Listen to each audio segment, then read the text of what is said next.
Hi students, welcome to Future Vision Academy. நம்ம இந்த கிளாஸ்ல எதை பத்தி பார்க்க போறோம் அப்படின்னா கைனமேட்டிக்ஸ்ல ரிலேட்டிவ் வெலாசிட்டி அப்படிங்கிற அந்த ஒரு டாபிக்கை பத்தி தான் பார்க்க போறோம். தமிழ்ல சார்பு திசை வேகம்னு சொல்லுவோம். ஓகேங்களா? நம்ம ஒன் டைமென்ஷன் மோஷன் பார்க்கும்போது அதை பத்தி பார்க்கல. இந்த இடத்துல நம்ம என்ன பண்ணிடலாம், டூ டைமென்ஷனல் மோஷனை வச்சு பார்ப்போம். இருபரிமாண இயக்கத்துல சார்பு திசை வேகம் பார்ப்போம். அதுக்கு முன்னாடி நம்ம இந்த கிளாஸ்ல நம்ம எதை பத்தி பார்க்க போறோம்னா ஒரு பரிமாண இயக்கத்துல சார்பு திசை வேகத்தை பத்தி பார்க்கலாம். ஓகேங்களா? ஃபர்ஸ்ட் சார்பு திசை வேகத்துக்கு முன்னாடி சார்பு இயக்கம் அப்படிங்கிறதுக்குள்ளதான் அது எல்லாமே வருது. ஓகேங்களா? சார்பு இயக்கம்னா என்ன சார் மீனிங் அப்படின்னா, ஒரு பொருள் இயக்கம்னா உங்களுக்கு மீனிங் தெரியும். ஓகேங்களா? இயக்கம்னா என்னது, ஒரு பொருள் நகர்றதை பத்தி பாக்குறது இயக்கம். சார்பு இயக்கம்னா என்னன்னா, ஒருத்தர் அப்சர்வ் பண்ணுவாங்க, இன்னொருத்தர் நகர்றது. ஓகேங்களா? ரெண்டு பேருமே நகர்ந்தாலும் சரி, அல்லது இவரை பொறுத்து அவர் எப்படி தெரிகிறாரு அப்படிங்கறத பத்தி சொல்றதுதான் என்னது, சார்பு இயக்கம். எக்ஸாம்பிளுக்கு நான் கீழே நின்றுட்டு இருக்கேன், நான் கிரவுண்ட்ல நின்றுட்டு இருக்கேன், இது ஒரு இடத்துல நின்றுட்டு இருக்கேன். ஓகேங்களா? ஒரு வெஹிக்கிள் போகுது. ஓகேங்களா? ஒரு வண்டி போகுது. அப்படி அந்த வண்டி போகும்போது என்ன பொறுத்த வரைக்கும் அது எப்படி போகுது, ஒரு டைரக்ஷன்ல போகுது. இப்ப நான் அதை பாக்குறதுக்கு பேரு சார்பு இயக்கம். இது என்ன பொறுத்து அது ஒரு 40 கிலோமீட்டர் ஸ்பீட்ல போகுது அப்படிங்கிற மாதிரி சொல்லலாம். ஓகேங்களா? இதுவே நானும் மூவ் ஆகிட்டு இருக்கேன், நானுமே கூடவே சேர்ந்து மூவ் ஆகிட்டு இருக்கேன்னு வச்சுக்கலாம். ஒரு பேச்சு, நான் ஒரு வெஹிக்கிள்ல போறேன், இன்னொருத்தர் வேற ஒரு வெஹிக்கிள்ல வராங்க. ஓகேங்களா? நான் ஒரு கார்ல போறேன், இன்னொருத்தர் பைக்ல வராங்கன்னு வச்சுக்கலாம். ஓகேங்களா? அப்ப நான் ரெண்டு பேரையும் பார்க்கும்போது அதுக்கு பேர் என்னதான், சார்பு இயக்கம் தான். அதுக்கு பேர் தான் என்னது, சார்பு இயக்கம். ஒருத்தரை பொறுத்து இன்னொருத்தர் எப்படி போறாங்க அப்படிங்கறத சொல்றதுக்கு பேர் என்னது, சார்பு இயக்கம்னு சொல்லலாம். ஓகேங்களா? ஒன் டைமென்ஷன்ல ஃபர்ஸ்ட் பார்க்கலாம். ஒரு பரிமாணத்துல, ஒரு பரிமாணம்னா மீனிங் ஒரே ஸ்ட்ரைட் லைன்ல டிராவல் ஆகிறது, ரெண்டு பேரும் ஒரே ஸ்ட்ரைட் லைன்ல டிராவல் ஆகிற மாதிரி. ஓகேங்களா? ஃபர்ஸ்ட் ஏபின்னு ரெண்டு பொருளை நான் கன்சிடர் பண்ணிக்கிறேன். ஓகேங்களா? இந்த ஒரு ஃபார்முலாஸ்க்கு முன்னாடி ஏபிங்கிற ஒரு ரெண்டு பொருளை நான் கன்சிடர் பண்ணிக்கிறேன். ஓகேங்களா? அதுல ஏங்கிற பொருளை பொறுத்து பியோடது எப்படி இருக்கும், பிங்கிற பொருளை பொறுத்து ஏவோடது எப்படி இருக்கும் அப்படிங்கறத தான் பார்க்க போறோம். முதல்ல இடப்பெயர்ச்சி. ஓகேங்களா? ஃபர்ஸ்ட் எதை பத்தி பார்க்க போறோம், இடப்பெயர்ச்சியை வச்சு பார்க்க போறோம். இடப்பெயர்ச்சி அப்படிங்கும் போது ஒரு பரிமாணத்துல பிஐ பொறுத்து ஏவின் சார்பு இடப்பெயர்ச்சி. அதாவது ஏவும் நகருது, பியும் நகருது, என்ன பொறுத்து அவங்க எப்படி நகர்றாங்க அப்படிங்கறத சொல்றது. ஓகேங்களா? பிஐ பொறுத்து ஏவின் சார்பு இடப்பெயர்ச்சி. ஓகேங்களா? பிஐ பொறுத்து ஏவின் சார்பு இடப்பெயர்ச்சி. அதை நம்ம எப்படி எழுதுவோம்னா, எதோடது கேக்குறாங்களோ, இந்த இடத்துல எதோடது கேக்குறாங்க, ஏவோடது கேக்குறாங்க. சொல்றது புரியுதுங்களா? பிஐ பொறுத்து ஏவின் சார்பு இடப்பெயர்ச்சி மீனிங் என்னது, ஏவோட வேல்யூ கேக்குறாங்க, பிஐ கன்சிடர் பண்ணி அப்படிங்கிற மாதிரிதான் மீனிங். அப்ப எதோடது கேக்குறாங்களோ அதை முதல்ல எழுதணும். எஸ் இடப்பெயர்ச்சி நம்ம எஸ்ல எழுதுவோம். எஸ் ஏ எதை பொறுத்து கேக்குறாங்க, பி. இதை நம்ம இப்படி டினோட் பண்ணலாம். ஓகேங்களா? பிஐ பொறுத்து ஏவின் சார்பு இடப்பெயர்ச்சி எப்படி டினோட் பண்ணலாம், எஸ் ஏ பி அப்படின்னு டினோட் பண்ணலாம். இது எப்படி எழுதலாம் அப்படின்னா, சார்பு இடப்பெயர்ச்சி. அதை நம்ம எப்பயுமே நடுவில் சார்பு இயக்கம் நடுவில் மைனஸ் யூஸ் பண்ணுவோம். ஓகேங்களா? SA minus SP. இங்க எது ஃபர்ஸ்ட் இருக்கோ அது இங்க எழுதணும், ரெண்டாவதா என்ன இருக்கோ அதை ரெண்டாவதா எழுதணும். ஓகேங்களா? சார்பு இடப்பெயர்ச்சி. சார் ஏன் சார் மைனஸ் பண்றோம் அப்படின்னா, ஒரே டைரக்ஷன்ல இருந்தா மைனஸ் பண்ணுவோம். எக்ஸாம்பிளுக்கு நான் இந்த டைரக்ஷன்ல ஒரு 10 கிலோமீட்டர் ஸ்பீட்ல போறேன். நான் வெலாசிட்டி வச்சு சொன்னா உங்களுக்கு சிம்பிளா புரியும். ஓகேங்களா? நான் இந்த டைரக்ஷன்ல ஒரு 10 கிலோமீட்டர் ஸ்பீட்ல போறேன், இன்னொருத்தர் என் பின்னாடி 15 கிலோமீட்டர் ஸ்பீட்ல வராருன்னு வச்சுக்கலாம். பின்னாடி ஆக்சுவலா அவரோட ஸ்பீடு கிரவுண்டை பொறுத்து. ஓகேங்களா? இந்த எஸ்ஏ எஸ்பிங்கிறது என்னது, SA with respect to ground, SP with respect to ground. அதாவது கிரவுண்டை பொறுத்து நடந்தது, ஆக்சுவலா அவங்களோடது. ஓகேங்களா? அது சில இடத்துல மென்ஷன் பண்ணுவாங்க, சில இடத்துல மென்ஷன் பண்ண மாட்டாங்க. ஆக்சுவலா அவருக்கு என்னவோ அதுதான் என்னது, வித் ரெஸ்பெக்ட் டு கிரவுண்ட்னு சொல்லுவாங்க. அதாவது புவியை பொறுத்து அவரோட இடப்பெயர்ச்சி, முடுக்கம், திசைவேகம் அப்படிங்கிற மாதிரி சொல்லுவாங்க. ஓகேங்களா? இந்த டைரக்ஷன்ல நான் 10ல போயிட்டு இருக்கேன், இன்னொருத்தர் 15ல வந்துட்டு இருக்காரு. ஓகேங்களா? எனக்கு அவர் நான் திரும்பி பாக்குறேன், பின்னாடி அவர் வந்துட்டு இருக்காருன்னு வச்சுக்கலாம். ஆனா ரெண்டு பேரும் ஒரே டைரக்ஷன்ல தான், நானும் இதே டைரக்ஷன்ல தான் போறேன், அவரும் இதே டைரக்ஷன்ல தான் வராருன்னு வச்சுக்கலாம். ஓகேங்களா? நான் திரும்பி அவரை பாக்குறேன் அப்படின்னா எனக்கு எப்படி தெரியும் அப்படின்னா, அவரு 5 கிலோமீட்டர் ஸ்பீட்ல வேகமா என்ன நோக்கி வர மாதிரி தெரியும். ஏன்னா நானும் 10ல போயிட்டு இருக்கேன், அவரு 15ல வந்துட்டு இருக்காரு. பட் நானும் 10ல போயிட்டு இருக்கிறதுனால அவர் எவ்வளவு வேகத்துல தான் வர மாதிரி தெரியும், 5 ஸ்பீட்ல தான் வர மாதிரி தெரியும். ஏன் அப்படின்னா ரெண்டு பேரும் ஒரே டைரக்ஷன்ல போயிட்டு இருக்கோம். ஓகேங்களா? இதுவே முன்னாடி ஒருத்தர் வராரு, எனக்கு முன்னாடி நான் இங்க இருந்து 10ல போறேன், அவர் அங்க இருந்து 10ல வராரு.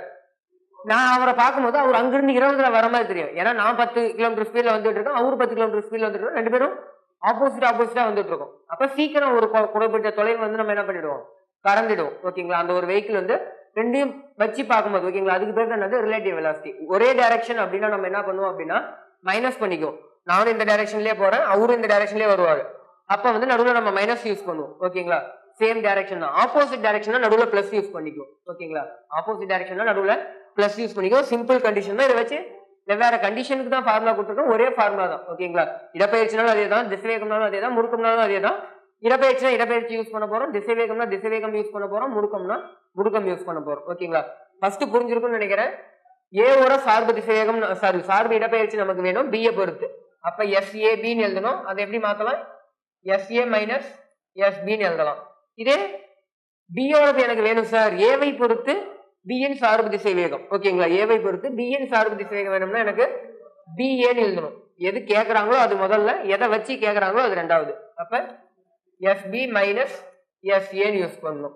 இதே இடப்பெயர்ச்சியை விட்டுட்டு இப்ப திசைவேகம் கேக்குறாங்க அப்படின்னா திசைவேகத்துக்கு நம்ம எப்படி எழுதலாம்? ஏவோட திசைவேகம் கேக்குறாங்க b பொறுத்து. அப்ப s க்கு பதிலா என்ன யூஸ் பண்ணணும்? b யூஸ் பண்ணணும். Velocity of a with respect to b, ஏவை பொறுத்து b ஐ பொறுத்து a வின் சார்பு திசைவேகம். ஓகேங்களா? அப்ப velocity of a minus velocity of b. ஓகேங்களா? இதே அடுத்தது நீங்களே எழுதலாம். வெலாசிட்டி ஆஃப் b எனக்கு வேணும் சார், b யோட சார்பு திசைவேகம் வேணும், எதை பொறுத்து? ஏவை பொறுத்து அப்படின்னா velocity of b minus velocity of a. இதே மாதிரி தான் எதுக்கு வரும்? முடுக்கத்துக்கும் வரும், ஆக்சலரேஷன். ஓகேங்களா? அதுக்கும் எப்படி எழுதலாம்? எனக்கு ஆக்சலரேஷன் ஆஃப் a வேணும் சார் b பொறுத்து. ஓகேங்களா? b ஐ பொறுத்து a வின் முடுக்கம் வேணும் அப்படின்னா என்ன பண்ணலாம்? a ஓட முடுக்கம் மைனஸ் b யோட முடுக்கம். ஓகேங்களா? இது அப்படியே மாறும். ஓகேங்களா? அடுத்ததுக்கு மாறும்.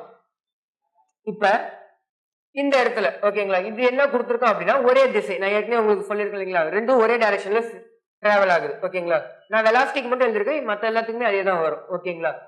BABக்கும் BBAக்கும் என்ன சார் வித்தியாசம் அப்படின்னா அந்த ஒரு சைன் சேஞ்ச் மட்டும் தான் வித்தியாசம் இருக்கும், ஒன்றும் இல்லை. BAB அப்படிங்கிறது என்னது? Velocity of A minus velocity of B. இங்க velocity of B minus velocity of A. இங்க எதுக்கு மைனஸ் இருக்கு? இங்க B க்கு மைனஸ் இருக்கு, இங்க A க்கு மைனஸ் இருக்கு. நல்லா கவனிங்க, இதை நான் ஒரு இதை கன்சிடர் பண்ணிக்கிறேன். BAB இதை நான் மைனஸால மல்டிப்ளை பண்றேன், மொத்த டேர்மையும் நான் மைனஸால மல்டிப்ளை பண்றேன்னு வச்சுக்கலாம். என்னவா மாறும்? மைனஸ் BB பிளஸ் VAன்னு கிடைக்குங்களா? Minus BB plus VA. இதுவும் அதே தானே, மைனஸ் BB பிளஸ்ல VA இருக்கு. அப்ப ரெண்டும் ஒண்ணுதான். அப்ப வெலாசிட்டி ஆஃப் AB எப்படி இருக்குன்னா வெலாசிட்டி ஆஃப் BA விட ஆப்போசிட்ல இருக்கு, மைனஸ் எக்ஸ்ட்ரா ஒரு மைனஸ் மட்டும் தான் இருக்கு. ஓகேங்களா? அதான் நான் அந்த இடத்துல குறிச்சிருக்கேன். ஜஸ்ட் இது தியரிட்டிக்கல் கண்டென்ட்டா இங்க இது கேட்கலாம், மற்றபடி பெருசா தேவைப்படாது. நமக்கு இதை பேஸ் பண்ணி சம்ஸ் இருக்கும். ஓகேங்களா? அடுத்தது ஒரே திசைனா நான் ஏற்கனவே கான்செப்டா சொன்னேன், ஒரே திசையில இருக்குது அப்படின்னா நம்ம என்ன பண்ணுவோம்? மைனஸ் பண்ணிக்குவோம். ஆப்போசிட் டைரக்ஷன்ல யாராவது வராங்க அப்படின்னா நம்ம என்ன பண்ணுவோம்? ஆட் பண்ணணும். ஓகேங்களா? ஒன்றும் இல்லை, velocity of A with respect to B, B ஐ பொறுத்து A வின் சார்பு திசை வேகம் அப்படின்னா நம்ம என்ன பண்ணுவோம்? Velocity of A minus velocity of B ன்னு போடுவோம். ஆமாங்களா? இந்த மைனஸ் இருக்காது, வெலாசிட்டி ஆஃப் A இந்த ஒரு மைனஸ் வெலாசிட்டி ஆஃப் B. இதே எதிர் திசையில ஆப்போசிட் டைரக்ஷன்ல வராங்கன்னா அந்த ஆப்போசிட் டைரக்ஷன் நல்லா கவனிங்க, திசையை பொறுத்து பாக்குறோம். ஏன்னா திசை வேகம், இடப்பெயர்ச்சி, முடுக்கம் இது மூணுமே என்னது? வெக்டர் அளவு. இந்த டைரக்ஷன்ல இருக்கிறது V அப்படின்னா இப்படி இருந்தா அதை நம்ம என்ன எழுதலாம்? மைனஸ் V ன்னு எழுதலாம் வெக்டரை பொறுத்த வரைக்கும். ஓகேங்களா? அதனாலதான் என்னது, ஒரு டைரக்ஷனை பாசிட்டிவ்னா இன்னொரு டைரக்ஷன் நம்ம நெகட்டிவ்னு கன்சிடர் பண்றோம். ஓகேங்களா? அப்ப நான் இந்த வெலாசிட்டி ஆஃப் A வந்து பாசிட்டிவ் டைரக்ஷன் நான் கன்சிடர் பண்றேன். நான் இப்படி போறேன், எனக்கு ஆப்போசிட்ல ஒருத்தர் வராங்க, நான் கன்சிடர் பண்றேன். ஓகேங்களா? மேபி क्वेश्चंसல இருக்கலாம். ஓகேங்களா? அப்ப நான் அதை என்ன பண்றேன்னா, இது VA பாசிட்டிவ்னா VB நான் என்ன எடுக்கிறேன்? நெகட்டிவ்னு எடுக்கிறேன். அப்ப VB யோட வேல்யூ நெகட்டிவ். அப்ப மைனஸ் இன்டு மைனஸ் என்னவாகும்? பிளஸ் ஆகும். ஓகேங்களா? மைனஸ் இன்டு மைனஸ் என்னவாகும்? பிளஸ் ஆகும். அதேதான் வெலாசிட்டி ஆஃப் BA கேட்டாலுமே velocity of B minus of minus velocity of A வரும். அப்பயுமே உங்களுக்கு சேம் வேல்யூ தான் வரும். ஓகேங்களா? இங்க வேல்யூஸ் மாறி இருக்கும். Velocity of A with respect to B னா வேல்யூ மாறும். ஓகேங்களா? அது மைனஸ் பிளஸ் மாறும். பட் இங்க ஆப்போசிட் டைரக்ஷன்ல இருக்கு, ரெண்டுமே ஒண்ணுக்கு ஒண்ணு ஆப்போசிட் டைரக்ஷன்ல இருக்கு அப்படின்னா, எதிர் திசையில வருது அப்படின்னா ரெண்டுக்குமே சேம் வேல்யூ தான் வரும். ஓகேங்களா? அப்ப விச் மீன்ஸ் என்னது? Velocity of AB equal to velocity of BA தான். அங்க மைனஸ்ல வந்துச்சு, இங்க அந்த மாதிரிலாம் இருக்காது, ரெண்டுமே சேமா தான் இருக்கும். ஆப்போசிட் டைரக்ஷன்னா வெலாசிட்டி ஆஃப் AB ஆ இருந்தாலும் சரி, வெலாசிட்டி ஆஃப் BA வா இருந்தாலும் சரி, ரெண்டுமே சேமா தான் இருக்கும். ஓகேங்களா? புரிஞ்சிருக்கும்னு நினைக்கிறேன். சிம்பிள் கண்டிஷன் என்ன அப்படின்னா, ஒரே டைரக்ஷன்னா வெலாசிட்டி வச்சு தான் நம்ம கொஸ்டின் இருக்கும், ரிலேட்டிவ் வெலாசிட்டி வச்சு தான் கொஸ்டின் இருக்க போது, சார்பு திசை வேகம்னு சொல்லலாம் இந்த ஒரு பார்ட். ஓகேங்களா? அப்படிங்கும் போது ஒரே டைரக்ஷன்ல பொருள் நகருது அப்படின்னா என்ன பண்ணுவோம்? மைனஸ் பண்ணணும், ரெண்டு வெலாசிட்டியும். ஆப்போசிட் டைரக்ஷன்ல வருதுன்னா ரெண்டு வெலாசிட்டியும் பிளஸ் பண்ணணும். எதை வச்சு கேட்கறாங்களோ அதுக்கு ஏற்ற மாதிரி நம்ம என்ன பண்ணுவோம்? அந்த டேர்ம்ஸ் எழுதுவோம், எது ஃபர்ஸ்ட் வரும் எது செகண்ட் வரும் அப்படிங்கறத மட்டும் எழுதுவோம். ஓகேங்களா? மற்றபடி பெருசா இதுல காம்ப்ளிகேட்டா எதுவும் இல்லை. ஓகேங்களா? சம்ஸ் பார்க்கலாம், இதை பேஸ் பண்ணி உங்களுக்கு ஒரு கிளாரிட்டி கிடைக்கும். ஃபர்ஸ்ட் ஒரு சம் இருக்கு, என்ன இருக்குன்னு பார்க்கலாம். ரொம்ப சிம்பிளா சம்மா கொடுத்துருப்பேன். ஏ என்ற காரானது, ஏன்னு ஒரு கார் இருக்கு. ஓகேங்களா? ஜஸ்ட் இதை ஒரு காரா கன்சிடர் பண்ணிக்கங்க. ஏன்னு ஒரு கார் இருக்கு, எவ்வளவு ஸ்பீட்ல போகுதும்? 15 மீட்டர் பர் செகண்ட்ங்கிற ஸ்பீட்ல மூவ் ஆகுது. ஓகேங்களா? பி என்ற காரானது 20 மீட்டர் பர் செகண்ட் என்ற திசை வேகத்திலும் எதிரெதிர் திசையில் நகர்கின்றன. ரொம்ப ரொம்ப முக்கியம். எதிரெதிர் திசைனா மீனிங் என்னது? நான் ஏ இந்த பக்கம் கன்சிடர் மூவ் ஆகுதுன்னு கன்சிடர் பண்ணணும்னா பி எங்க வரும்? ஜஸ்ட் இங்க இருந்து சாரி இந்த டைரக்ஷன்ல எவ்வளவு வரும் 20 மீட்டர் பர் செகண்ட்னு சொல்லியிருக்காங்க. ஓகேங்களா, எதிரெதிர் திசையில இந்த மாதிரி மூவ் ஆகுது அப்படின்னா ஏவை பொறுத்து B இன் சார்பு திசை வேகத்தை காண்க. அப்ப எதுக்கு கேக்குறாங்க? B க்கு கேக்குறாங்க, எதை பொறுத்து? ஏவை பொறுத்து. அப்ப velocity of B minus velocity of A ன்னு எழுதுவோம். இங்க ஆப்போசிட் டைரக்ஷன் அப்படிங்கிறதுனால velocity of B நான் பிளஸ் எடுத்துக்கிட்டேன். ஓகேங்களா, இப்ப velocity of A என்ன எடுத்துக்கலாம், ஒரு மைனஸ் எடுத்துக்கலாம், ஏன்னா ஆப்போசிட் டைரக்ஷன். ஓகேங்களா, அப்ப என்ன ஆகும்? velocity of B plus velocity of A என்ன பார்த்தது தான். அப்ப ஆன்சர் என்ன வரும்? இது ஒரு velocity of B வந்து ஒரு 20, velocity of A ஒரு 15. அப்ப எவ்வளவு வரும்? 35 மீட்டர் பர் செகண்ட் அப்படின்னு நமக்கு ஆன்சர் கிடைக்கும். ஆன்சர் என்னது? 35 மீட்டர் பர் செகண்ட். ஓகேங்களா, ரொம்ப சிம்பிளா தான் இருந்திருக்கும். அடுத்த கொஸ்டின் பார்க்கலாம். 15 மீட்டர் பர் செகண்ட் என்ற வேகத்தில் நகரும் ரயிலுக்குள் ஒருவர் ரயிலை பொறுத்து 1 மீட்டர் பர் செகண்டில் ரயிலின் திசையில் நகர்கிறார். ஓகே, ஒரு ட்ரெயின் மாதிரி கன்சிடர் பண்ணீங்க ஜஸ்ட். ஓகேங்களா, சம்திங் ட்ரெயின் எவ்வளவு ஸ்பீட்ல போகுதுன்னு சொல்றாங்க? 15 மீட்டர் பர் செகண்ட் ஸ்பீட்ல போகுது, 15 மீட்டர் பர் வினாடி. ஓகேங்களா, அதுக்குள்ள ஒருத்தர், ஒரு மனுஷன், ஓகேங்களா, சம்திங் இருக்காங்கன்னு வச்சுக்கலாம், ஒரு மனுஷன் வந்து உள்ள இருக்கும். ஓகேங்களா, என்ன பண்றாங்க அப்படின்னா 1 மீட்டர் பர் செகண்ட்ல ரயில் இந்த டைரக்ஷன்ல போகுதுன்னா அதே டைரக்ஷன்ல போகுதுன்னு சொல்லிட்டாங்க. ஓகேங்களா, ரயிலின் திசையிலேயே ரயில் இந்த டைரக்ஷன்ல 15 போகுது, நான் அதுக்குள்ள இருக்கேன்னு வச்சுக்கலாம், நான் இந்த டைரக்ஷன்ல 1 மீட்டர் பர் செகண்ட்ல நடக்கிறேன். ஓகேங்களா, அப்படிங்கிற மாதிரி கொடுத்துட்டு தரையில் இருக்கும் ஒருவருக்கு, ரொம்ப ரொம்ப முக்கியம், தரையில் இருக்கும் ஒருவர்னா நார்மலா நம்ம கன்சிடர் பண்றதுதான். ஓகேங்களா, நார்மலா நம்ம இந்த கொஸ்டின்ல கன்சிடர் பண்ணோம் இல்லைங்களா, இது வந்து 10, இது வந்து 15 சம்திங் கன்சிடர் பண்ணோம் இல்லைங்களா கொஸ்டினை பொறுத்து. இது நார்மலா இந்த 10, 15 அப்படிங்கிறது என்னன்னா கிரவுண்ட பொறுத்து தான். இது வெலாசிட்டி ஆஃப் ஏ, இது வெலாசிட்டி ஆஃப் பின்னு எடுத்துருப்போங்களா. வெலாசிட்டி ஆஃப் ஏங்கிறது எதை பொறுத்துனா கிரவுண்ட பொறுத்து, இந்த வெலாசிட்டி ஆஃப் பிங்கிறது எதை பொறுத்துனா கிரவுண்ட பொறுத்து. ஓகேங்களா, சொல்றது புரியும்னு நினைக்கிறேன். அப்ப இந்த இடத்துல என்ன கேக்குறாங்க அப்படின்னா கிரவுண்ட்ல இருக்கிற ஒருத்தருக்கு திசை வேகத்தை, அந்த ஒரு மனுஷன் உள்ள நகர்ந்து போறாங்க இல்லைங்களா, அவங்களுக்கு எப்படி தெரியும் கான்செப்ட் நான் இதை சொல்ல ட்ரை பண்றேன். ஜஸ்ட் ஆன்சர் சிம்பிள் தான். நான் வந்து ட்ரெயினுக்குள்ள இருக்கேன், ட்ரெயின் இந்த டைரக்ஷன்ல போகுது. ஓகேங்களா, என்னை பொறுத்த வரைக்கும் நான் நின்றுட்டு தான் இருக்கேன். ஓகேங்களா, ஆனா கீழே இருந்து பாக்குறவனுக்கு நான் 15 கிலோமீட்டர் ஸ்பீட், ஐ மீன் 15 மீட்டர் பர் செகண்ட்ல போயிட்டு இருக்கேன்னு அர்த்தம். ஆமாங்களா, கீழே கிரவுண்ட்ல இருந்து ஒருத்தன் பாக்குறாரு அப்படின்னா. ஓகேங்களா சார், நான் ட்ரெயினே நார்மலா 15ல போயிட்டு இருக்கு, நான் அதுக்குள்ள ஒரு வேகத்துல போறேன், அப்ப நான் எப்படி தெரியும் கீழே இருக்கிறவங்களுக்கு 16 மீட்டர் பர் செகண்ட்ல போற மாதிரி தெரியும். ஆமாங்களா, நார்மலா ட்ரெயின் நான் நின்றுட்டு இருந்தேன்னா ட்ரெயின் போறது மட்டும் தான் என்னோட ஸ்பீடு. ஓகேங்களா, ட்ரெயினுக்குள்ள நான் நின்றுட்டு இருந்தேன்னா ட்ரெயின் என்ன போதோ அதுதான் என்னோட ஸ்பீடு. நான் ட்ரெயினுக்குள்ள நடக்கிறேன்னா ட்ரெயினோட டைரக்ஷன்லேயே நடக்கிறேன் அப்படிங்கும் போது என்னோட ஸ்பீடு ஆட் தான் பண்ண போறேன். ஓகேங்களா, அது எப்படி சார் சம்மா சால்வ் பண்ணலாம் அப்படின்னா இந்த இடத்துல நல்லா பாருங்க, எதை பொறுத்து கேட்கறாங்க? மனிதனோட திசை வேகத்தை கேட்கறாங்க. நான் velocity of train with respect to man, கொஸ்டின்ல என்ன கொடுத்துருக்காங்க, என்னென்ன டேட்டாஸ் கொடுத்துருக்காங்கன்னு முதல்ல எழுதிக்கலாம்.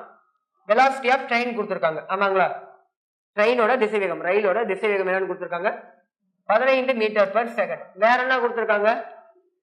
ரயிலை பொறுத்து, ரயிலுக்குள்ள இருக்கும் ஒருவரோட திசை வேகம் கொடுத்துருக்காங்க. ரயிலை பொறுத்துன்னா என்னது? Velocity of man with respect to ட்ரெயினுங்களா, ரயிலை பொறுத்து, ட்ரெயினை பொறுத்து ஒரு மேனோட திசை வேகம் கொடுத்துருக்காங்க. எவ்வளோ? 1 metre per second. 1 metre per second. ஏன்னா ரயில் வந்து ஏற்கனவே 15ல போயிட்டு இருக்கு, அதுக்குள்ள ஒருத்தன் 1 கிலோமீட்டர் ஸ்பீட்ல போறான்னா மீனிங் என்னது? என்னை தாண்டி 1 கிலோமீட்டருங்கிறது இந்த இடத்துல மீட்டர் இருக்கு, no problem. Metre per second ஸ்பீட்ல போறான்னா மீனிங் என்னது? நான் போறதோட ஒரு மீட்டர் வந்து 1 செகண்டுக்கு எக்ஸ்ட்ரா போறாங்க, அந்த மாதிரி தான் மீனிங். ஓகேங்களா, இது ரெண்டும் கொடுத்துருக்காங்க. அவங்க என்ன கேட்கறாங்க?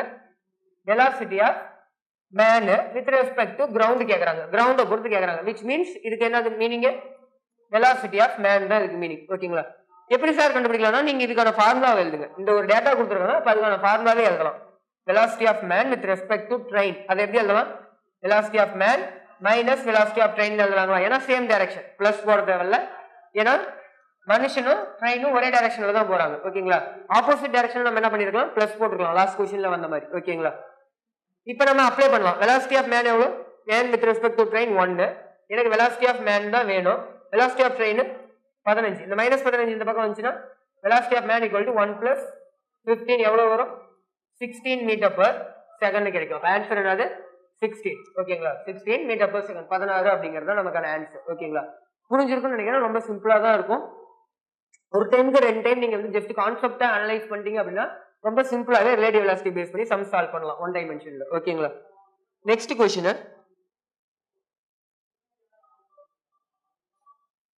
எதிரெதிர் திசைகளில் இயங்கும் ரயில்களின் நீளங்கள் மற்றும் திசைவேகங்கள் முறையே எதிரெதிர் திசையில இது ஒரு ரயில்னு வச்சுக்கலாம், இன்னொரு திசையில இருக்கிறது இன்னொன்னு வச்சுக்கலாம். இதோட திசைவேகம் எவ்வளவு கொடுத்துருக்காங்க? ஃபர்ஸ்ட் இது வந்து 36 கிலோமீட்டர் பர் ஹவர், ரெண்டாவது என்ன வச்சுக்கலாம் 54 கிலோமீட்டர் பர் ஹவர். லென்த் எவ்வளவு கொடுத்துருக்காங்க? 110 மீட்டர், இது 90 மீட்டர். சரி, ஓகே. இந்த மாதிரி எதிரெதிர் திசையில் நகர்றதுன்னு சொல்லிட்டாங்க. இரண்டும் முழுவதுமாக ஒன்றையொன்று கடக்க ஆகும் காலத்தினை காண்க. ஓகே, நல்ல கொஸ்டின் தான். டைம் கேக்குறாங்க. முதல்ல நம்ம என்ன கண்டுபிடிக்கலாம்னா எதிரெதிர் திசையில குறிப்பிட்ட வேகத்துல கடக்குதுன்னு சொல்லிட்டாங்க. நம்ம முதல்ல ரிலேட்டிவ் வெலாசிட்டி கண்டுபிடிக்கலாம். எதுக்காக அப்படிங்கறத நான் பின்னாடி சொல்றேன். ஓகேங்களா? ஃபர்ஸ்ட் இதை வந்து பாருங்க, எடுத்தோம்னா அப்படியே சால்வ் பண்ணிடுங்க. இங்க கிலோமீட்டர் பர் ஹவர்ல இருக்கு, இங்க மீட்டர்ல இருக்கு. ஓகேங்களா? கிலோமீட்டர் பர் ஹவர்ங்கிறது என்னது? எஸ்ஐ யூனிட் இல்ல, மீட்டர். மீட்டர் பர் செகண்ட் தான் என்னது யூனிட்?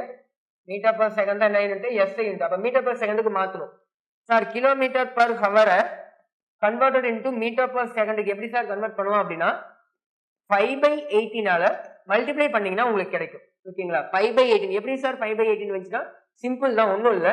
36 இருக்குன்னு வச்சுக்கலாம். 36 கிலோமீட்டர் பர் ஹவர். ஓகேங்களா? கன்வர்ஷன் உங்களுக்கு ஏற்கனவே சொல்லியிருப்போம் யூனிட்ஸ் அண்ட் மெஷர்மெண்ட்ல, இருந்தாலும் இன்னொரு டைம் சொல்லிடுறேன். 36 கிலோமீட்டர் பர் ஹவர் எப்படி மாத்தலாம்? மீட்டர் பர் செகண்டா மாத்தணும். ஒரு கிலோமீட்டர்ல எத்தனை மீட்டர் இருக்கு? 36 இன்ட்டு கிலோமீட்டர் நான் மீட்டரா மாத்தணும்னா 1000 மல்டிப்ளை பண்ணுங்களா, 1000 மீட்டர் தான் ஒரு கிலோமீட்டர். நான் ஹவரை செகண்டா மாத்தணும். ஒரு ஹவர்ல எத்தனை செகண்ட் இருக்கு? ஒரு ஹவர்ல வந்து 60 மினிட்ஸ் இருக்கு. அது ஒவ்வொரு மினிட்ஸ்க்குள்ளேயும் 60 செகண்ட்ஸ் இருக்கு. அப்ப 60 × 60 3600 கிடைக்கும். 3600. இப்ப நீங்க இதை கேன்சல் பண்ணுங்க. இதை கேன்சல் பண்ணீங்கன்னா 10/36 வருங்களா? 10/36. நான் இந்த டேர்ம்ஸ் மட்டும் யூஸ் பண்றேன். ஓகேங்களா? 10/36 கேன்சல் பண்ணீங்கன்னா 5/18. அப்ப கிலோமீட்டர் பர் ஹவரை மீட்டர் பர் செகண்டா மாத்தும் போது இந்த டேர்ம்ஸ் மட்டும் நம்ம யூஸ் பண்ணும்போது என்ன கிடைக்குது? 5/18 கிடைக்குது. அதனால நம்ம ஷார்ட் கட்டா என்ன யூஸ் பண்ணுவோம் அப்படின்னா கிலோமீட்டர் பர் ஹவரை மீட்டர் பர் செகண்டுக்கு மாத்துறதுக்கு 5/18 யூஸ் பண்ணுவோம். ஓகேங்களா? அப்ப இந்த இடத்துல நம்ம அதை யூஸ் பண்ணிக்கலாம். ஓகேங்களா? நான் இதை அழிச்சிடுறேன். ஓகேங்களா? அப்ப 5/18 நான் யூஸ் பண்றேன். ஓகேங்களா? அப்ப 36 × 5/18 இது என்னது? வெலாசிட்டி ஆஃப் ஏன்னு நான் வச்சுக்கிறேன். சும்மா ஒரு பேச்சுக்கு இது ஏ, இது பின்னு வச்சுக்கிறேன். ஓகேங்களா? அவங்க கொடுத்தாலும் கொடுக்கலாம், நம்ம எடுத்துக்கலாம், ஒன்றும் பிரச்சனை இல்லை. ஓகேங்களா? இப்போ கேன்சல் பண்ணோம்னா என்ன வரும்? 2 டைம்ஸுங்களா? அப்ப 10 மீட்டர் பர் செகண்ட். அப்ப வெலாசிட்டி ஆஃப் ஏ எவ்வளோ? 10 metre per second. Velocity of B எவ்வளோ வரும்? Velocity of B equal to 54 கொடுத்துருக்காங்களா? 54 × 5/18 கேன்சல் பண்ணோம்னா 3 டைம்ஸுங்களா? அப்ப 15 metre per second velocity of B. ஓகேங்களா? இப்ப நம்ம ரிலேட்டிவ் வெலாசிட்டி கண்டுபிடிக்கலாம். Velocity of A with respect to B எது வேணாலும் கண்டுபிடிக்கலாம். ஏன்னா ஆப்போசிட் டைரக்ஷன்ல இருக்கு இல்லைங்களா? ரெண்டுமே ஒன்னே தான் வரப்போகுது. இப்போ velocity of A plus velocity of பின்னு யூஸ் பண்ணுவாங்களா? மைனஸ் ஆஃப் மைனஸ் பிளஸ் ஆயிடும். இப்போ 10 + 15 எவ்வளவு வரும்? 10 + 15 25 metre per second velocity of A with respect to B. ஓகேங்களா? இது வரைக்கும் எந்த டவுட்டும் இருக்காதுன்னு நினைக்கிறேன். ஓகேங்களா? நல்லா கவனிங்க. இப்ப இந்த ட்ரெயினோட டயக்ராம் நான் இந்த பக்கம் வரையறேன். இது வந்து 110 மீட்டர், இன்னொன்னு எவ்வளவு இருக்கு? 90 மீட்டர். ஓகே, ரெண்டும் ஒண்ணு கடக்கிறதுக்காக டைமை கேட்கறாங்க. ஓகேங்களா? ஒண்ணு முழுசா கடக்குதுன்னா மீனிங் என்ன? ஒண்ணு இந்த ட்ரெயின் இப்படி வரணும், அல்லது இந்த ட்ரெயின் இப்படி போகணும். ஓகேங்களா? ஒரு ட்ரெயின் மட்டும் நகர்ந்துச்சுன்னா நல்லா கவனிங்க. இந்த ஒரு ட்ரெயின் மட்டும் நகர்ந்தா இது இங்க போற அளவு அந்த டைம், இல்ல இந்த ட்ரெயின் மட்டும் நகர்ந்துச்சுன்னா இது இங்க போற டைம். இந்த ரிலேட்டிவ் வெலாசிட்டி என்ன கொடுக்கும் அப்படின்னா ரெண்டும் கடக்கிற அந்த ஒரு ஸ்பீடை தான் கொடுக்கும். ஓகேங்களா? ஒன்னும் இல்லை, இதுக்கு மீனிங் என்னன்னா நான் வந்து ஒரு 100 மீட்டர் ரெண்டும் கூட்டினா எவ்வளவு வரும்? 110 90 200 மீட்டர். நான் வந்து 200 மீட்டரை ஒரு 8 செகண்ட்ல கடக்கணும்னு வச்சுக்கிறேன். ஓகேங்களா? அப்ப அதுக்குன்னு ஒரு பர்டிகுலர் ஸ்பீட்ல போனா போதும். அதே மாதிரி அந்த ட்ரெயின் 200 மீட்டரை ஒரு 10 செகண்ட்ல கடக்கணும்னா அதுக்கான ஸ்பீட்ல போனா போதும். இப்ப ரெண்டு பேருமே வெவ்வேறு ஸ்பீட்ல ஆப்போசிட்ல வந்துட்டு இருக்கும். அப்ப அந்த 200 மீட்டரை நான் கடக்கிற டைமும் அந்த ட்ரெயின் கடக்கிற டைமும் வெவ்வேறையா இருக்கும். ஏன்னா வெவ்வேறு ஸ்பீட்ல இருக்கும். சொல்றது புரியுன்னு நினைக்கிறேன். ஓகேங்களா? அப்ப நம்ம என்ன பண்ணலாம் அப்படின்னா ரிலேட்டிவ் வெலாசிட்டி எடுக்கலாம். ரிலேட்டிவ் வெலாசிட்டி என்ன பண்ணும்னா நான் கடக்கிறது அது கடக்கிறது ரெண்டுத்தையும் சேர்த்து கொடுக்கும் அந்த ரிலேட்டிவ் வெலாசிட்டி. ஓகேங்களா? நான் சொல்றது புரியுதுங்களா? நான் வந்து எக்ஸாம்பிளுக்கு ஒரு 2 செகண்ட் எடுத்துக்கிறேன். ஓகேங்களா? நான் 2 செகண்ட்ல எவ்வளவு போவேன்? இவ்வளவு ஸ்பீட்ல போறேன்னு வச்சுக்கலாம். ஓகேங்களா? ஒரு 2 செகண்ட். 2 செகண்ட்ல எவ்வளவு, ஐ மீன் வெலாசிட்டிக்கான ஃபார்முலா என்னது? Distance by time. எனக்கு டிஸ்டன்ஸ் வேணும் சார் அப்படின்னா வெலாசிட்டி பை டைம். நான் வெலாசிட்டி 10, டைம் 2, நான் எவ்வளவு போவேன்? 5 மீட்டர் போயிருப்பேன். அதே 2 செகண்ட்ல இது எவ்வளவு போயிருக்கும்? வெலாசிட்டி ஆஃப் வெலாசிட்டி வந்து எவ்வளவு? 15, டைம் 2 செகண்ட் எடுத்துக்கிட்டேன். அப்ப 7.5 வருங்களா 7.5. அப்ப நான் 5 மீட்டர் போனேன், இந்த ட்ரெயின் 7.5 மீட்டர் போனுச்சு. ஒருவேளை நான் ரிலேட்டிவ் வெலாசிட்டி எடுத்துட்டேன். ரிலேட்டிவ் வெலாசிட்டி எங்க இருக்கு? அங்க இருக்கு. ஓகேங்களா? இது 5 மீட்டர், இது 7.5 மீட்டர். ரெண்டுத்தையும் கூட்டணும்னா நமக்கு எவ்வளவு வரும்? 12.5 மீட்டர்னு வரும். ஆமாங்களா? இந்த ட்ரெயின் தனியா 2 செகண்ட்ல போனது எவ்வளவு? 5 மீட்டர். இந்த ட்ரெயின் தனியா 2 செகண்ட்ல போனது எவ்வளவு? 12.5 மீட்டர். ஓகேங்களா? இப்ப சாரி ஐ மீன் 7.5 மீட்டர். ரெண்டுத்தையும் கூட்டணும்னா இது ரெண்டும் கடந்த தொலைவு எவ்வளவு? 12.5 மீட்டர்னு இருக்கு. ஓகேங்களா? இப்ப நான் ரிலேட்டிவ் வெலாசிட்டி எடுத்தேன். ரெண்டு ஆப்போசிட் டைரக்ஷன்ல இருக்கிற ரிலேட்டிவ் வெலாசிட்டி. நான் அதே 2 செகண்ட் டைம் எடுத்துக்கிறேன். அதே 2 செகண்ட் டைம் எடுத்துக்கிறேன். அப்ப வெலாசிட்டி எவ்வளவு? இங்க 25, டைம் எவ்வளவு? 2ன்னு யூஸ் பண்ணுவோம். ஆமாங்களா? டைம் எவ்வளவு? 2. இங்க எவ்வளவு வருது? சேம் 12.5 தான் கிடைக்கும். ரிலேட்டிவ் வெலாசிட்டிங்கிறது அப்ப எதை கொடுக்குது? ரெண்டு ட்ரெயினும் தனித்தனியா அது வர ஸ்பீட எவ்வளவு தூரத்தை கடக்குதோ அது ரிலேட்டிவ் வெலாசிட்டி வச்சு அதே டைமை வச்சு பண்ணோம்னா கிடைக்குது. சொல்ல வர்றது புரியும்னு நினைக்கிறேன். ஓகேங்களா? அப்ப நம்ம ரிலேட்டிவ் வெலாசிட்டி கண்டுபிடிச்சிட்டோம்னா ஒரு ட்ரெயினை என்னவா கன்சிடர் பண்ணிக்கலாம்னா ரெஸ்ட்னு கன்சிடர் பண்ணிக்கலாம். சும்மா அது ரெஸ்ட்லாம் ஆக்சுவலா இல்ல, நம்ம கன்சிடர் பண்றது. ஓகேங்களா? ரெஸ்ட்னு கன்சிடர் பண்ணிட்டு மொத்த டிஸ்டன்ஸ் பை மொத்த வெலாசிட்டி. ஓகேங்களா? நமக்கு டைம் வேணும் அப்படின்னா ஸ்பீடுக்கான ஃபார்முலா என்னது? v equal to distance by time தான். இங்க क्वेश्चनல என்ன கேக்குறாங்க அப்படின்னா காலம் தான் கேக்குறாங்க, டைம் தான் கேக்குறாங்க. அப்ப நமக்கு டைம் வேணும் அப்படின்னா டிஸ்டன்ஸ் பை வெலாசிட்டி. மொத்தமா கடக்க வேண்டிய தொலைவுனா இது ஒரு 110, இது ஒரு 90. அப்ப மொத்த தொலைவு 200. ஆமாங்களா? அப்ப தொலைவு 200. ஓகேங்களா? இங்க வெலாசிட்டி வருது, சாரி, டிஸ்டன்ஸ் பை வெலாசிட்டி. எவ்வளவு வெலாசிட்டில ரெண்டுக்கும் சேர்த்து எடுக்கிறதுக்கு பேர் தான் அது ரிலேட்டிவ் வெலாசிட்டி. எவ்வளவு வருது? 25. 200 பை 25. அப்ப நமக்கு எவ்வளவு கிடைக்கும் ஆன்சர்? 8 செகண்ட் கிடைக்கும். எவ்வளவு ஆன்சர்? 8 செகண்ட். சொன்னது புரிஞ்சிருக்கும்னு நினைக்கிறேன். ஜஸ்ட் இந்த பக்கம் சொன்னது எல்லாமே உங்களோட அண்டர்ஸ்டாண்டிங் பர்பஸ்க்காக தான். இந்த ஒரு சம்ம சிம்பிளா முடிச்சிடலாம். எப்படி அப்படின்னா ஜஸ்ட் இங்க வந்து 110, இது எவ்வளவு? 90ன்னு சொன்னேன். ஓகேங்களா? இது வந்து 10 மீட்டர் per செகண்ட் கண்டுபிடிச்சோம், இதை 15 மீட்டர் per செகண்ட் கண்டுபிடிச்சோம். அப்ப ரிலேட்டிவ் வெலாசிட்டி எவ்வளவு வருது? வெலாசிட்டி ஆஃப் ஏபி வந்து 25 மீட்டர் per செகண்ட் கிடைக்குது. டோட்டல் டிஸ்டன்ஸ் எவ்வளவு? டிஸ்டன்ஸ் வந்து 200 மீட்டருங்களா? இது ஒரு 110, இது ஒரு 90. முழுவதும் கடந்து போகணும்னா இதுவுமே அதை தாண்டி போகணும், அதுவுமே அதை தாண்டி வரணும். ஓகேங்களா? அப்ப 200 மீட்டர் ரெண்டுத்தையும் ஆட் பண்ணிக்கங்க. ஓகேங்களா? அப்ப நமக்கு என்ன தேவை? டைம் வேணும்னா டிஸ்டன்ஸ் பை வெலாசிட்டி. டிஸ்டன்ஸோட வேல்யூ இங்க 200. வெலாசிட்டி எவ்வளவு? ரிலேட்டிவ் வெலாசிட்டி எடுத்தாச்சு 25, அப்ப 8. ஓகேங்களா? ஜஸ்ட் ஏன் அந்த பண்றோம் அப்படிங்கறத புரிய வைக்கிறதுக்காக தான் அந்த ஒரு ஜஸ்ட் எக்ஸ்ட்ரா டெமான்ஸ்ட்ரேஷன் பண்ணி காமிச்சது. ஓகேங்களா? புரிஞ்சிருக்கும்னு நினைக்கிறேன். அடுத்த क्वेश्चन பார்க்கலாம். 150 மீட்டர் நீளமுடைய, ஓகேங்களா, 150 மீட்டர் நீளமுடைய ரயில் வடதிசையை நோக்கி, ஓகேங்களா, வடதிசையை நோக்கினா ஆக்சுவலா வடக்கு திசை இதுதான், நான் சும்மா கன்சிடர் பண்ணிக்கிறேன், 1 டைமென்ஷன் தானே. ஓகேங்களா? மேல இருக்கிறதா என்ன சொல்லுவோம்? வடக்கு திசைன்னு சொல்லுவோம். ஜஸ்ட் ஒரு டைரக்ஷனை நோக்கி டிராவல் பண்ணுது. எவ்வளவு ஸ்பீட்ல அப்படின்னா 10 மீட்டர் per செகண்ட் அப்படிங்கிறதுல. அப்போது ஒரு கிளி 5 மீட்டர் per செகண்ட் திசை வேகத்தில் தண்டவாளத்திற்கு இணையாக தெற்கு திசையை நோக்கி பறந்து வருகிறது. ஓகே, நம்ம வடக்கு தெற்குனே வச்சுக்கலாம், ஒன்றும் பிரச்சனை இல்லை. இது ஈஸ்ட், வெஸ்ட், நார்த், சவுத். ஓகேங்களா? இதுல 150 மீட்டர். ஓகேங்களா? இதுல இது நார்த். ஓகேங்களா? 150 மீட்டர் நீளமுடைய ரயில் வடதிசையை நோக்கி, ஓகேங்களா, இதுதான் வடதிசைனா இந்த டைரக்ஷன் இப்படி நோக்கி எது போகுதுன்னா ட்ரெயின் போகுது. ஓகேங்களா? இதோட டிஸ்டன்ஸ் எவ்வளவு? 150 மீட்டர். எவ்வளவு ஸ்பீட்லனா 10 மீட்டர் per செகண்ட்ல. அப்போது ஒரு கிளி 5 மீட்டர் வேகத்தில் தண்டவாளத்திற்கு இணையாக, இது தண்டவாளம்னா அதுக்கு இணையானது இப்படி அல்லது இப்படி ஏதோ ஒரு இடத்துல, ஓகேங்களா, தெற்கு நோக்கி பறந்து வருகிறது. அப்ப தெற்கு நோக்கினா இதுதான் தெற்கு நோக்கினா இப்படி வருதுன்னு அர்த்தம். கிளி எந்த டைரக்ஷன்ல வருது? இப்படி வருது. எவ்வளவு ஸ்பீட்லனா 5 மீட்டர் per செகண்ட்ல. ஓகேங்களா? எனில் கிளி ரயிலை கடக்க ஆகும் காலத்தை காண்க. ஓகேங்களா? இதுக்கு முன்னாடி நம்ம பார்த்தா அதே மாடல் சம்ஸ். ஓகேங்களா? இந்த இடத்துல கிளியோட டிஸ்டன்ஸ் எல்லாம் கொடுக்க மாட்டாங்க. ஓகேங்களா? ஏன்னா அது ரொம்ப ரொம்ப சின்னது. இது 150 மீட்டர், கிளி வந்து சென்டிமீட்டர் கணக்குல தான் இருக்கும், உங்களுக்கே தெரியும். ஓகேங்களா? அது வந்து நெக்லிஜிபிள் சைஸ் தான், அதை பத்தி பெருசா பேச மாட்டாங்க. ஓகேங்களா? அப்ப நமக்கு என்ன டோட்டலா கிளி கடக்க வேண்டிய டிஸ்டன்ஸ் எவ்வளவு? இந்த 150 மீட்டர் தான். ஓகேங்களா? நம்ம ரிலேட்டிவ் வெலாசிட்டி எடுத்துட்டு 150 மீட்டர் வச்சு சால்வ் பண்ணிடலாம். ரிலேட்டிவ் வெலாசிட்டி ஆப்போசிட் டைரக்ஷன்ல இருக்கு. நம்ம என்ன பண்ணுவோம்?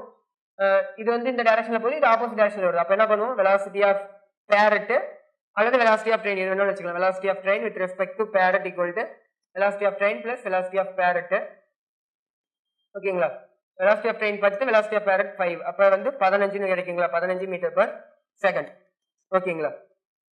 நமக்கு இப்ப என்ன தேவை? டைம் தான் தேவை. Time equal to distance by velocity. டிஸ்டன்ஸோட வேல்யூ இங்க எவ்வளவு 150 மீட்டருங்களா, 150 ரிலேட்டிவ் வெலாசிட்டி 15. அப்ப கேன்சல் பண்ணோம்னா 10 கிடைக்குங்களா, 10 சாரி ரிலேட்டிவ் வெலாசிட்டில டைம் 10 செகண்ட். ஓகேங்களா, டைம் எவ்வளவு நேரத்துல டிராவல் பண்ணும், ஐ மீன் கடந்து போகும், 10 செகண்ட்ல கடந்து போகும் அப்படிங்கிறத கண்டுபிடிச்சிடலாம். ஓகேங்களா, அடுத்த கொஸ்டின் பார்க்கலாம்.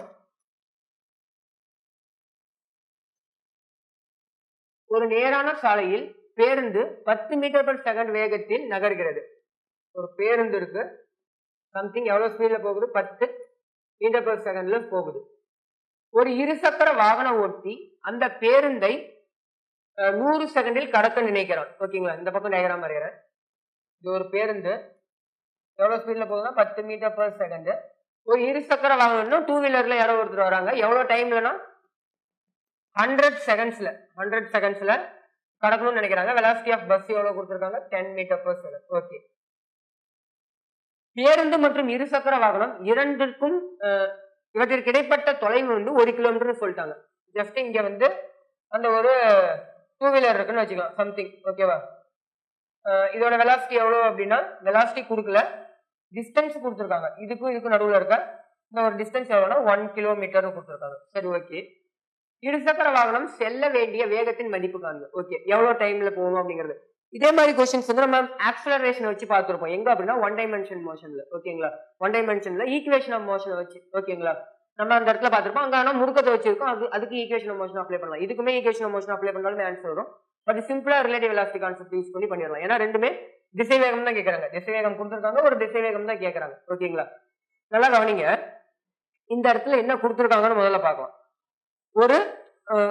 ஒரு ஸ்கூட்டர்னு வச்சுக்கலாம். ஓகேங்களா, ஒரு ஸ்கூட்டர் வந்து ஒரு பஸ்ல இருந்து 1 கிலோமீட்டர் பின்னாடி இருக்குது. பஸ் ஒரு பர்டிகுலர் ஸ்பீட்ல போயிட்டு இருக்கு. ஓகேங்களா, எவ்வளவு ஸ்பீட்னா 10ன்னு கொடுத்துட்டாங்க. ஓகேங்களா, நான் எவ்வளவு ஸ்பீட்ல போனேன்னா 100 செகண்ட்ல நான் அந்த பஸ்ஸை தாண்டுவேன் அப்படிங்கிற மாதிரி தான் கேட்கறாங்க. கொஸ்டின்ல அவ்வளவுதான், சிம்பிள் கான்செப்ட். ஓகேங்களா, நான் முதல்ல வந்து வெலாசிட்டி ஆஃப் ஸ்கூட்டர் அப்ப எனக்கு தெரியணும். ஆமா தானே, வெலாசிட்டி ஆஃப் ஸ்கூட்டர் தெரியணும். அந்த ஸ்கூட்டர்னு எடுத்துக்கிறேன். ஓகேங்களா, அந்த இருசக்கர ஸ்கூட்டர்னு எடுத்துக்கிறேன். ஓகேங்களா, அப்ப வெலாசிட்டி ஆஃப் ஸ்கூட்டர் எனக்கு தெரியணும். எதை பொறுத்து, பஸ்ஸை பொறுத்து எடுக்கலாம் ரிலேட்டிவ் வெலாசிட்டி. ஏன்னா பஸ் ஸ்கூட்டர் ரெண்டு தான் இருக்குது. Velocity of scooter with respect to bus.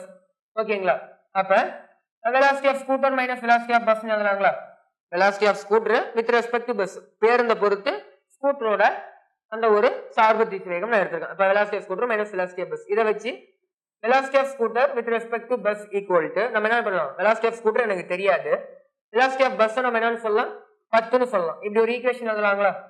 இதுல எந்த விதம் டவுட்டும் இருக்காதுன்னு நினைக்கிறேன் பெருசா. அடுத்தது இந்த இடத்துல டிஸ்டன்ஸ் எவ்வளவு கொடுத்துருக்காங்க, 1 கிலோமீட்டர். நான் சார்பு திசை வேகம் நம்ம எடுத்துட்டோம் அப்படின்னாலே இருக்கிற டிஸ்டன்ஸ் மட்டும் அப்படியே இருந்தா எத்தனை இருக்கோ அவ்வளவு ஆட் பண்ணிக்கலாம். 2 இருந்து கொடுத்துருந்தாங்கன்னா 2த்தையும் ஆட் பண்ணிக்கலாம். இங்க ஒரு தான் கொடுத்துருக்காங்க, அதை அப்படியே வச்சுக்கலாம். ஓகேங்களா, அப்ப நமக்கு என்ன தேவை அப்படின்னா டிஸ்டன்ஸை கொடுத்துட்டாங்க, வெலாசிட்டி கொடுத்துருக்காங்க, நான் டைமும் கொடுத்துருக்காங்க. ஆமாங்களா, நான் அப்ப என்ன எழுதுறேன்னா velocity equal to distance by டைம்னு வருங்களா.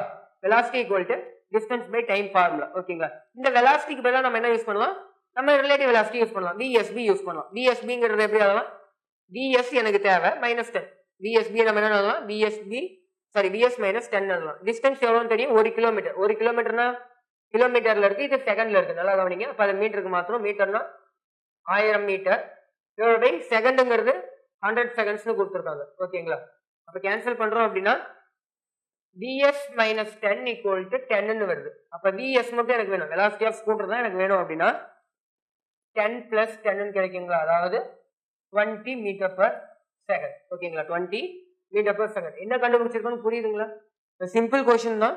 மறுபடியும் ஒரு டைம் மட்டும் எக்ஸ்பிளைன் பண்ணிடுறேன். ஒரு பஸ் முன்னாடி ஒரு 10 கிலோமீட்டர் 10 மீட்டர் பர் செகண்ட் ஸ்பீட்ல போயிட்டு இருக்கு, பின்னாடி ஒரு ஸ்கூட்டர் வந்து அதை சேஸ் பண்ணிட்டு வருது. ஓகேங்களா, எவ்வளவு தூரத்துல இருக்கு அப்படின்னா இனிஷியலா பார்க்கும்போது 1 கிலோமீட்டர் டிஸ்டன்ஸ்ல இருக்கு. ஓகேங்களா, எவ்வளவு ஸ்பீட்ல நான் வந்தேன், அந்த ஸ்கூட்டர் வந்து டிராவல் ஆச்சுன்னா 100 செகண்ட்ல அதை கடக்கும் அப்படிங்கிற மாதிரி கேட்டிருக்காங்க. நான் ரிலேட்டிவ் வெலாசிட்டி தான் எடுத்திருக்கேன், relative velocity of scooter with respect to bus. ஓகேங்களா, எதனால ஸ்கூட்டர் எடுத்தேன், எனக்கு வெலாசிட்டி ஆஃப் ஸ்கூட்டர் தான் தேவை, அதனால velocity of scooter with respect to bus எடுத்தேன். அது எப்படி எழுதலாம், ஸ்கூட்டர் மைனஸ் பஸ்ன்னு எழுதலாம். ஓகேங்களா, அப்ப பஸ்ஸோட வேல்யூ கொடுத்துருக்காங்க. நெக்ஸ்ட் அவங்க என்ன கேட்கறாங்க, வெலாசிட்டி தான் கேட்கறாங்க. Velocity equal to distance by time நமக்கு எழுத தெரியும். எவ்வளவு டிஸ்டன்ஸ் கவர் பண்ணும், 1000 மீட்டர், எவ்வளவு டைம்ல, 100 செகண்ட்ல. அப்ப வெலாசிட்டி எனக்கு வேணும்னா இந்த VS மைனஸ் 100 யூஸ் பண்ணி நமக்கு VS மட்டும் வேணுங்கிறத ஃபைண்ட் அவுட் பண்ணிட்டோம். ஓகேங்களா? 1 டைமென்ஷன்ல ரிலேட்டிவ் வெலாசிட்டி ஐ மீன் சார்பு திசைவேகத்துல இதை பேஸ் பண்ணி தான் நமக்கு சம்ஸ் இருக்கும். ஓகேங்களா? 2 டைமென்ஷன்ல தான் இன்னும் கொஞ்சம் டீப்பா போற மாதிரி இருக்கும். மோஸ்ட்லி கொஸ்டின்ஸ் வந்து நீட்ல வந்து 2 டைமென்ஷனை வச்சு தான் இருக்கும். இருந்தாலும் நமக்கு இது தெரியலன்னா அது போட முடியாது. ஓகேங்களா? இதுலயுமே கொஸ்டின்ஸ் வராதான்னு கேட்டீங்கன்னா கண்டிப்பா கேட்டுட்டு தான் இருக்காங்க. ரொம்ப ரேண்டமா கேட்கறாங்க. நமக்கு தெரிஞ்சுக்கிறது பெட்டர். ஓகேங்களா? ரொம்ப சிம்பிளான டாபிக்.